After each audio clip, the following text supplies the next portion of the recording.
Hi, I'm Gareth Green, and in this video we're going to have a look at a very famous, iconic song, Life on Mars. What are the things that make this song iconic? Well, most people would say it's got a very memorable melody. That's certainly true. The words will speak to people a lot. That's the idea. That's what a song should do. So I'm just going to sort of leave those to one side because I think they're the most obvious things that one might say about this song. And I want to really concentrate on what's going on in the harmony, in the chords of this song, because that's one of the most interesting things about it.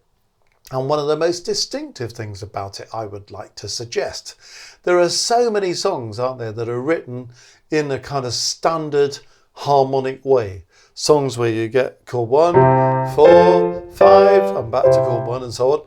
And fine, there's some engaging songs that work on that. There are songs that step outside that pattern, do a few other chords, might have a chord 2 or a chord 6 or something thrown in. There are songs that have other chords that are a bit more engaging. When you look at the harmonic language of Life on Mars, you discover actually there's some really interesting twists and turns in it. And there's some of the features that really, I think, help to make this something quite distinctive. So let's just have a look through some of the harmonic language of the song. So it starts on this chord of F in this transposition of it that I'm playing, and we've got quite a slow harmonic rhythm. In other words, we've got one chord to a bar. Sometimes we've got one chord going across 2 bars. So we're not moving from one chord to another very quickly, but we've got plenty of time to enjoy each chord. And that's one of the lovely things about the song, I think. And because we've got plenty of time to enjoy each chord, then they've got to be good quality chords, because if you're going to sit on a chord, you don't want to sit there thinking, what on earth is this chord about? So let's see how it unfolds. And one thing that happens at the beginning of this is a little device that gets used later in the song as well, and I rather like it. It starts on a chord of F, and then we start the song.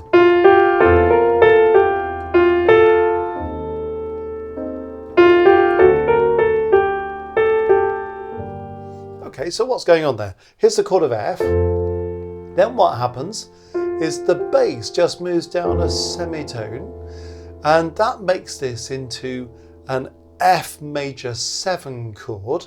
So I've got E natural in the bass. So there's your F chord. The E makes it an F major 7, but it's in its last inversion. And that's something that we don't see so often in the world of popular music, to use a very big title to embrace an awful lot of music. When you get 7th chords, which come up a lot, they're quite often in root position, maybe sometimes in first inversion, but to get them in their last inversion is a bit less usual. And it's very powerful when you hear that 7th in the bass. And then I love this progression, because having gone chromatically from F to E natural just by going down a semitone, it goes down another semitone to E flat, and then goes down another semitone to D rather, in the next bar. So it's a lovely chromatic descending bass across the first 4 bars. F major, then we talked about this F major 7 in its last inversion, and then we've got this chord, which is lovely chord because it's often described as a chord of C minor, but actually it isn't really quite that, because it's more of an A diminished chord. It's A, C, E flat, and again it's in its last inversion. So that's an, again, less usual chord but very effective.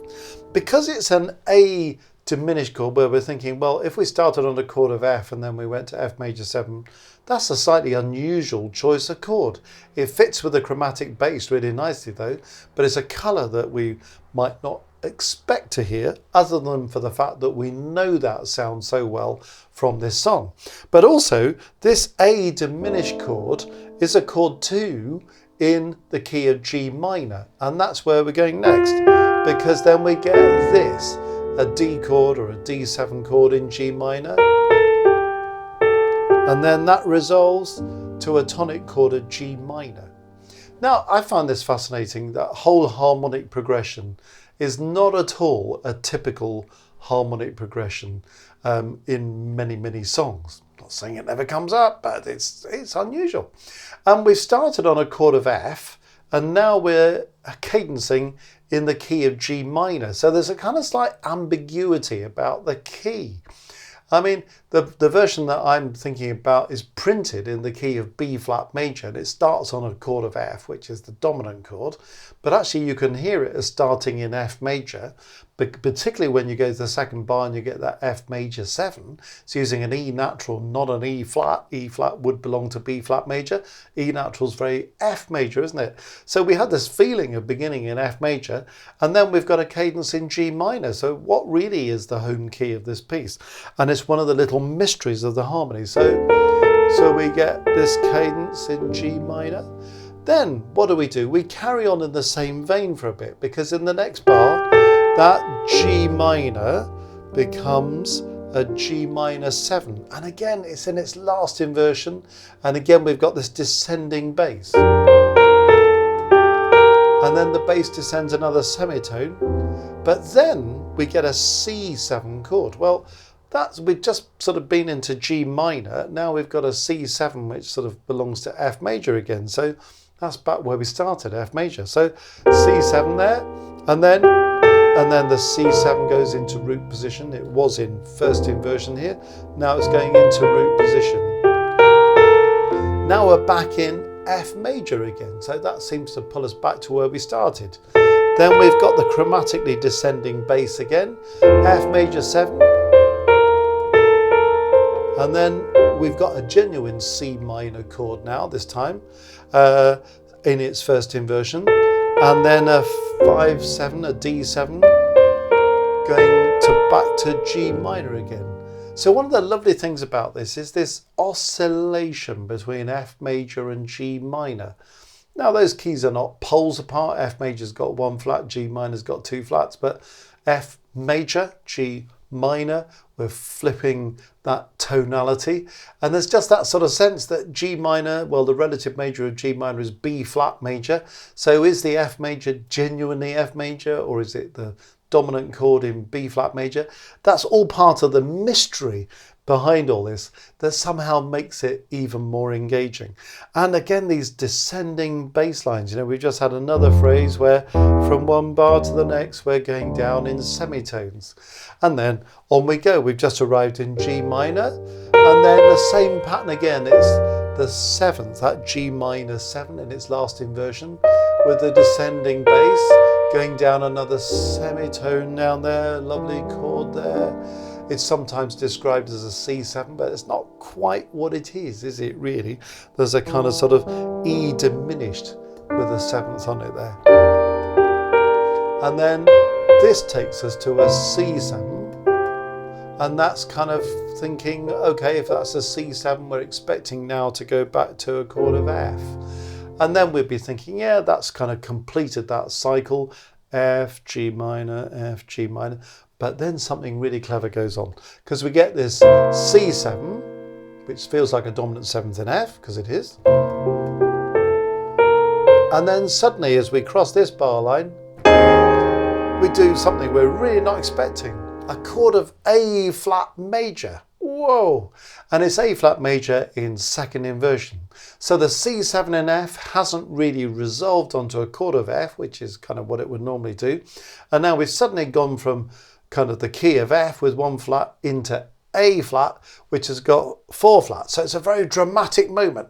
And of course, it's the point at which the song makes a kind of dramatic turn in terms of the words and in terms of the pitch of the melody going up and all the rest of it. So it's injected a real surprise there, hasn't it? By going to that A flat major. Fantastic moment. And then we get this very powerful chord, isn't it? Now, what is this? This is the A flat, but it's augmented. So we've had an A flat major chord, now we've augmented, and then we go to F minor. Well, F minor, A flat, yeah, that sort of follows. The F minor chord is called 6 in A flat, but it's called 1 in F minor. F minor is the relative minor of A flat, that all kind of follows. With that A flat augmented chord in between.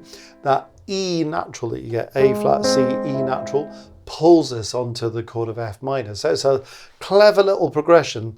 C7, pointing us in the direction of F major. A flat major, taking us completely by surprise. The A flat major chord augmented, but the E natural's pulling us into this chord of F minor. And then you're thinking, well, where are we going now? Well, the next bar suddenly 5/7 in the key of D flat major. Whoa, this is great, we're on the move. Well, we've been in 4 flats, now we're heading for a key with 5 flats, okay, accept that. So there's the 5/7, and then to 1 in D flat major. It's powerful stuff though, isn't it? Working through this modulatory scheme. Now in a key with 5 flats, the melody's gone up, there's a greater intensity about things, and then what do we get? We get this chord. Well, what's that? That's D flat augmented. We've done this before. And it's in its second inversion again. So very powerful because of the augmented chord. And then that's pulling us, the A natural is pulling us to B flat minor.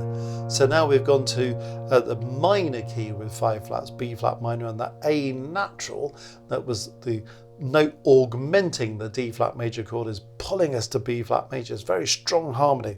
And then we get a 5/7 in G flat major. So a D flat 7 chord, which should go to a 1, a tonic chord in G flat major. So if it did that, that's kind of follows what we're doing. But this is where he breaks with tradition again. So we get that 5/7 in D flat, and then suddenly it goes B flat major, not the expected resolution. And then strong chords, B flat major, E flat major. Now we get a G minor 7. And then we're dealing with this again as another augmented chord. It's really B flat augmented again in the last inversion. And then we go back to F major again. Interesting how we gravitate back to that F major chord, not for the first time in the song. Well, we could go on and talk about the rest of the harmony in that, but I just wanted to give you a flavour of kind of actually when we analyse it, what's going on in the harmonic language of this song that makes it really very different from many other songs and gives it a kind of power that belongs to that famous melody, those famous words, and really makes the song into something even more iconic than it would have been without that very distinctive harmony.